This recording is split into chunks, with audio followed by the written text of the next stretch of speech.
Hi, everyone. My name is Mary Pagano.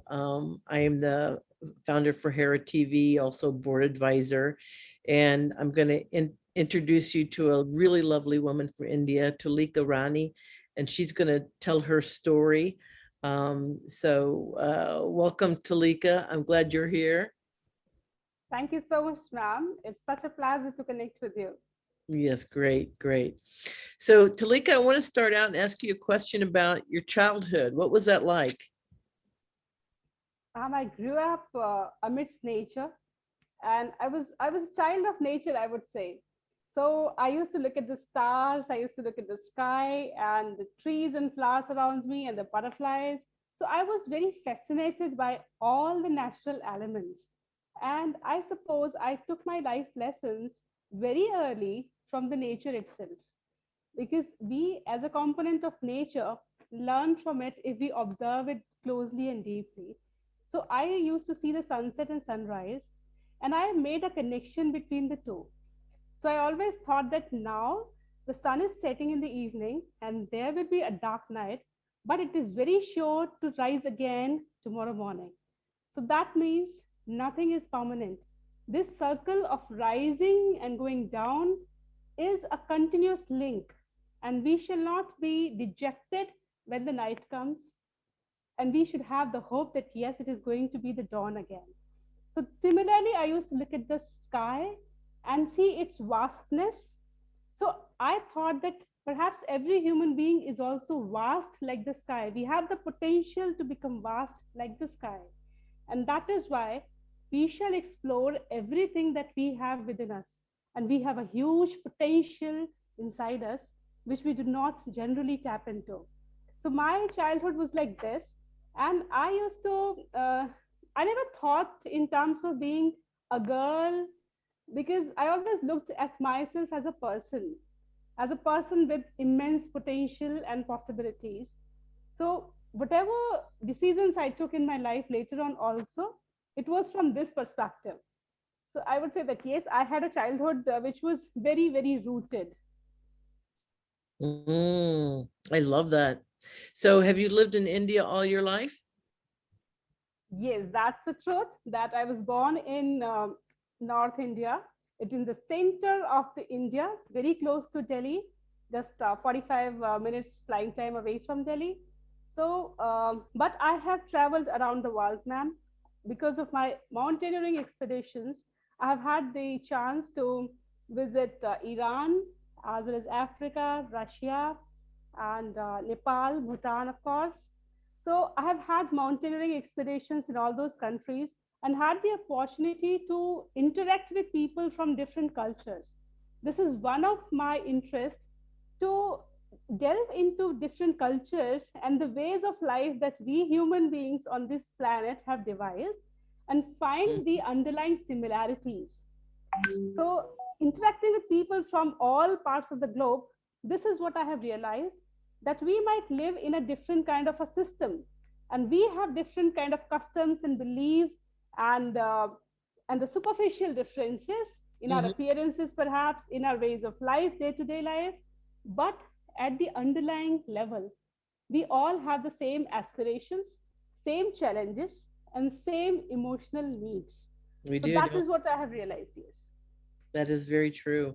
So, tell me about your experience in the Indian Air Force. What was that like? I yes, I joined Indian Air Force because I thought that this is one place which is going to match my personality. So that was at the age of 16. I got into NCC, that is National Cadet Corps, when I was in college. And then I realized that as my personality had all these elements of leadership, of taking initiative, courage, as well as having some kind of an authority over my peers, but not to boss them down, but to encourage them to do something better and to utilize their potential. So I already had these kind of gifts in me, which I had realized that I can be a good speaker. I can perhaps be a very good team person. In addition to it, I wanted to have the opportunity to travel extensively and to work amidst people who were fit, young, dynamic, and outgoing, as well as supportive. So that is why I chose armed forces. So at the age of 21, I was already into the Indian Air Force. And at 22, I became an officer. So my branch was administration, and my specialization was into air traffic controlling. So I controlled all these planes that we have in India, the fighters, transport, choppers, civil as well as military aircraft. Then the last posting, like I served in Indian Air Force for 10 years. And the best part of it was that in my last posting, I was posted at the Air Force Academy, from Mm. where from where every officer of this Indian Air Force has been transformed from a boy or girl into an Air Force, into an officer. So that is our alma mater. And that was the best thing that could happen to me. I had already climbed Mount Everest by that time. So perhaps Air Headquarters thought that this crazy girl who keeps on running and keeps on working out day and night, she is the fit enough person to go and train the future officers.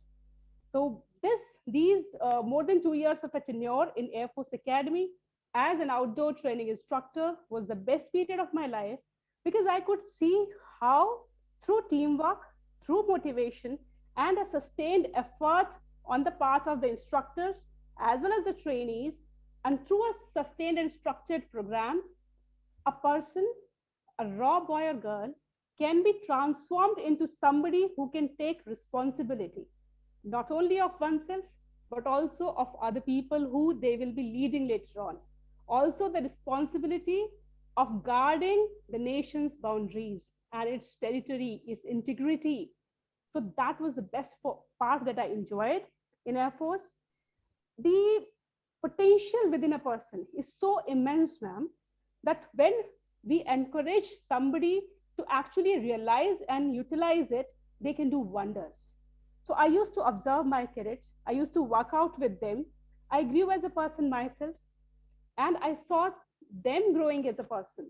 So we developed a bond of an instructor and a cadet, which is still very, very alive. Even after my retirement, when my trainees now have become officers, they come to visit me. It gives me such a pleasure, because in forces, we create lifelong bonds. So Mhm. this kind of camaraderie that I have experienced in forces is something beyond explanation. Wow. That's very, very, very cool. Now tell me about your mountaineering. I mean, you've climbed a lot of mountains. How many have you climbed? It's been total 23 mountaineering and trekking expeditions in various countries. So that includes Mount Everest, of course, and the highest volcano of Asia, which is in Iran, Mount Dama 1. Then a lot of Himalayan peaks, which I have attempted to climb, and some I have climbed successfully, plus in other countries too. So while I was in Air Force, I got an opportunity to get into Air Force mountaineering team, and Mm. I volunteered for it myself. So sometimes it happens that opportunities come our way, but due to a self doubt, we hesitate. So I have learned from my life that we have to take a chance at that particular moment when the opportunity is knocking at our door. We might fail or we might succeed, but at least we would have lived that experience for our life, and it would enrich our life beyond measure. So, though it was a huge task of climbing Mount Everest, it did seem Herculean at that time. But I took that plunge, and we were trained for 2 continuous years on different gradients of peaks in Himalayas. So, pre Everest, we had 4 more expeditions, and I did all of them. And when in 2011, ultimately the Air Force team went up to climb Everest, we were 20 of us, and it was really, really very adventurous. We were looking forward to the summit. The whole nation had given us a go ahead, and there were huge expectations from us. So sometimes, what happens is that we do work hard, and we are quite enthusiastic and determined to achieve our goals, but life does not always go as per our expectations. So the same thing happened to me. Some of my team members were successful in climbing Everest, and me, despite I considering myself a very physically fit person, having worked really hard for last 2 years, I could climb more than halfway up, but due to a combination of factors, had to return from there. And then life took a turn. Because at these kind of junctures, when we fail, now we have two options. Either we can just sit down and cry, or we can cry for a while, but take a decision to do something about it. Because an unrealized potential is the heaviest burden on us. We cannot live with this. So, when specifically we know that we have the capability to do a particular task, and perhaps we have not given 100% under any circumstances, then we have to make another attempt. This is what I did, ma'am. It was really difficult, I would say, at that time, quite challenging, because climbing Everest, as anybody who is there in the adventure field would understand, is a very expensive effort. So I had to shell out all my parents' savings too. So they were equally crazy as I was in taking this decision. And then I had to manage two responsibilities, which were really daunting. One was my military duties, and the another was maintaining my physical fitness to the exceptional level, because it was the Everest. So I had to do a lot of time management. But I do realize that we have so much within us when we put ourselves into a challenging situation, and when we go all out, we can do whatever we had never even imagined that we can do. So I managed that, waking up at 4 o'clock in the morning, doing my workout before going for duty, or coming back from the duty and doing it at 10 o'clock in the night. So this was the kind of effort that I had to put in.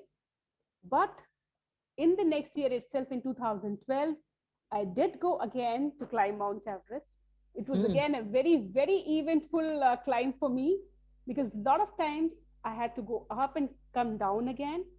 I did face mountain sickness, because that is a very common phenomena to happen to most of the climbers.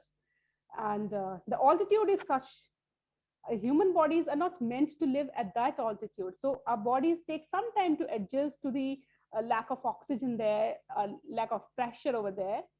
So yes, I had a lot of challenging situations in which sometimes I thought that perhaps I might have to be evacuated.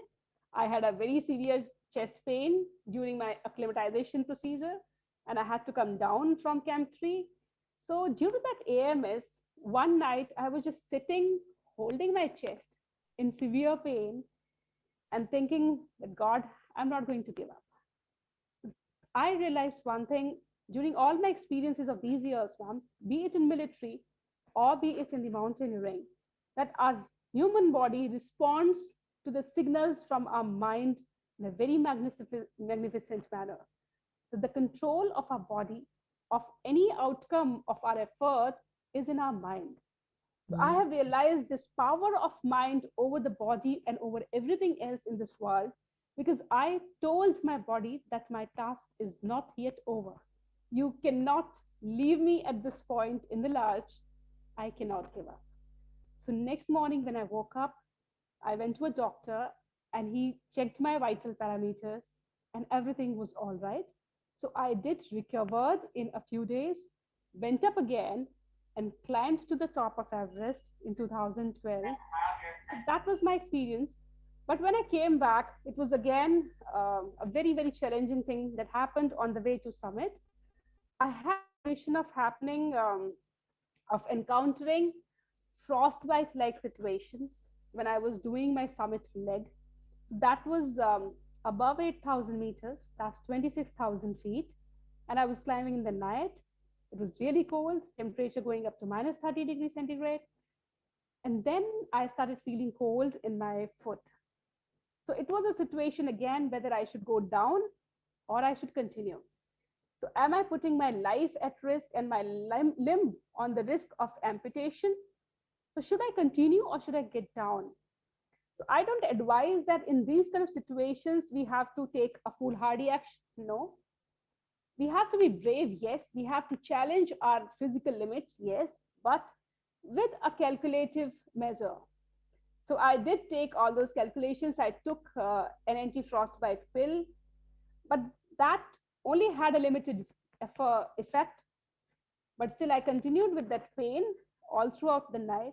and I did reach the summit of Mount Everest on 26th May 2012. Afterwards, when I returned to base camp, I found that my toes had been frostbitten and they were in really bad condition. So I had to be admitted in a hospital. But again, the power of mind came to my rescue because I used to love outdoors and I used to visualize myself running and climbing again. So I used to dream of running each night, and I used to walk on my heels because I could not put my toes down. They were really raw and rotten. But I used my heels to walk at that particular time. Was in the hospital for 3 months. But during that period, rather than feeling down, I utilized it in writing down my experiences of that climb. And those experiences are now going to come in the form of a book. They are under publication from Delhi. So I utilized my time, one thing. I also had a deep insight into human suffering. Because when I was in the hospital, just on the next bed of mine, there were people who were cancer patients, and I saw their condition. There were some people who died during the period of 3 months, and I bonded with them. So I realized again what Buddha had said, that there is suffering in this world, but what we can do to relieve this suffering is perhaps have the genuine human bond with people. So whatever we can do, we can be compassionate, we can be loving and caring towards somebody to just ease that pain a little bit. So death and life are destined, but while we are alive, we can give that human warmth to somebody. So I used to go out on my morning walks, walking like a duck on my heels, and bring a beautiful leaf or a beautiful flower to somebody who was next on the next bed to mine, and see that smile on that person's face. That was a reward. So I had some kind of deep insights into human life at that particular time. It does not take too much to make somebody happy. It is just a matter of a small gesture, but a genuine gesture. Afterwards, when I came out of the hospital, just 1 month after that, I was back into the mountains with my toes being bandaged every day for 2 years. And I started climbing, I started running, and then I did all these 23 expeditions that are there now with me. So life is a story of discovering ourselves, our hidden strengths, because we have a lot of strengths as human beings. It is only a matter of applying them. So that's my journey of mountaineering. Now, it has taught me that when we are in challenging situations, we can do wonders because we tap into that inner strength, we tap into that inner energy, which is reserved within us, but is latent. Very powerful. Wow. So based on all your experiences today, is there any message that you would give to your younger self based on what you've lived through and what you know today? Yes, I would say when I was younger, I used to run after my goals. There were a lot of goals. Of course, when we are young, we dream of achieving a particular thing, succeeding in this world, proving ourselves in the worldly matters. So one had to become an officer, though it was my passion. But still, when you are at 19 or 20, you are dreaming of proving yourself into this arena of the world of the adults, which generally thinks in the terms of money, position, and power. So at that time, I did put certain things at the back burner, and that was my writing.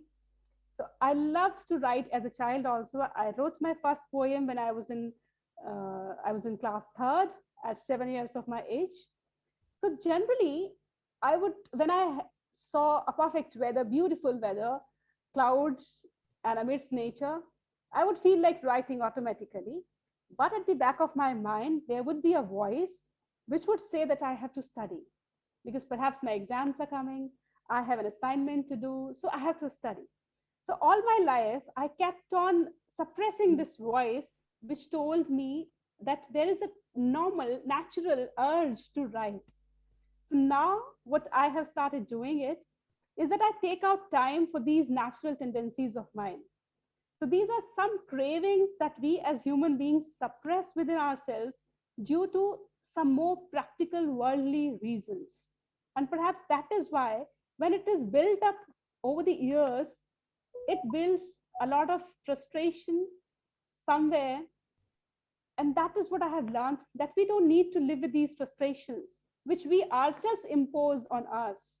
Mm. So if we actually feel like doing something deep down within our heart, we shall take out time.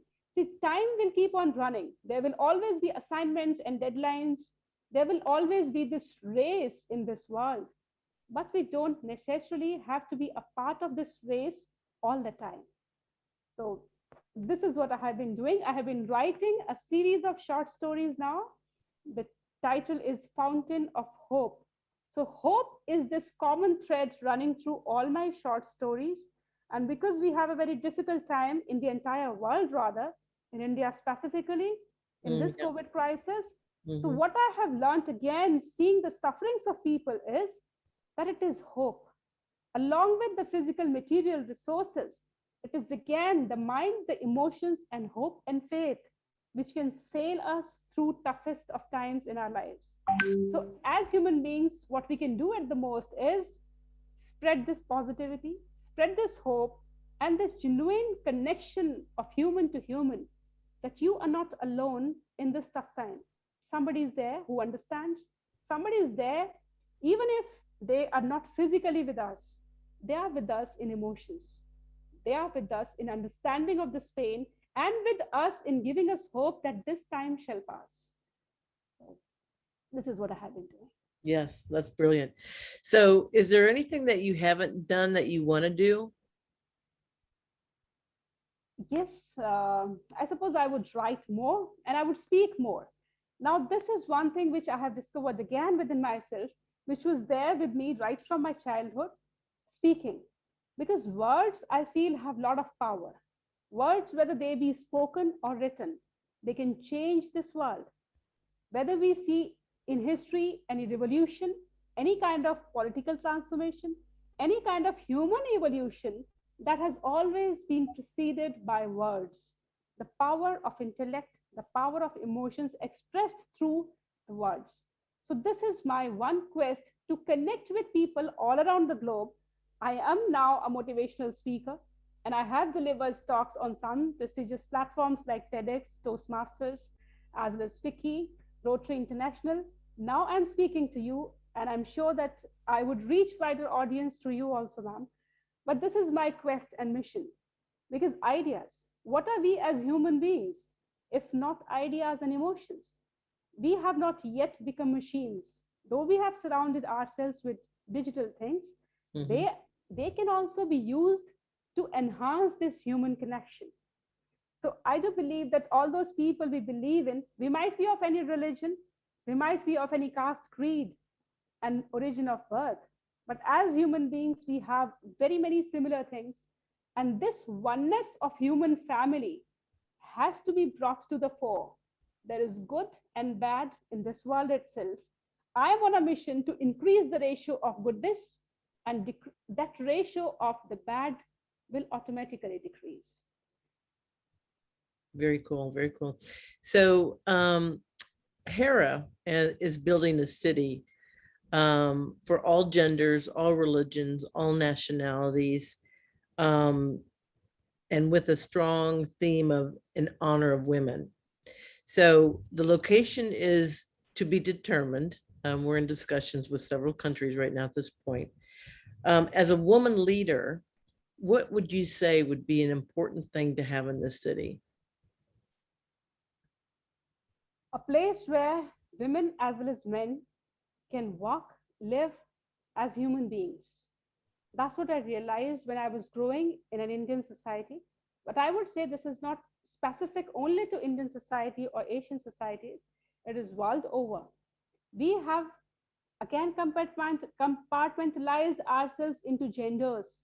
Yes, gender is a very specific, beautiful term, because being a woman is a beautiful experience in oneself. And what we have as women, perhaps men can never experience that. But what they have in themselves, we are all complementary. So my quest in life again would be to have that place which enhances the understanding amongst human beings through whatever exercises, interactions, or structured programs, that we, yes, we are unique, women and men, but we also have a common identity as human beings. And that is why it is important to give equal opportunities, equal platforms, equal respect and dignity to every living being as human first. Very well said. Very well said. Toolika, I really appreciate this time today to interview you. I think the things that you have accomplished is extremely powerful, and the impact that you can make with women around the world. Is there any last words that you'd like to say? I would say love yourself and love others. Empower yourself to empower others, because everything begins with us. We in Indian society believe in this, ma'am, and it is not just restricted to Indian philosophy, but it has been understood and embraced all over the world that the common entity perhaps can be us, but we radiate that energy. So we are linked to everybody. Leonardo da Vinci said this, that learn how to see, realize that everything is connected to everything else. So we have to see ourselves in that fashion, that we are one single entity, but connected to everything else around us.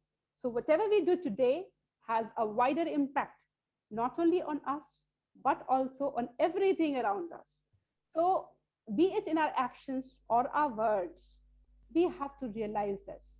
We have to increase the goodness of this world, increase the positive energy around us, because we are that powerhouse. So realize that power within us in order to empower others. Brilliantly said. We all have it. We need to share it. Brilliant, darling. Thank you so much for your time. I really appreciate it. I enjoy talking to you, ma'am. Thank you so much. Namaskar.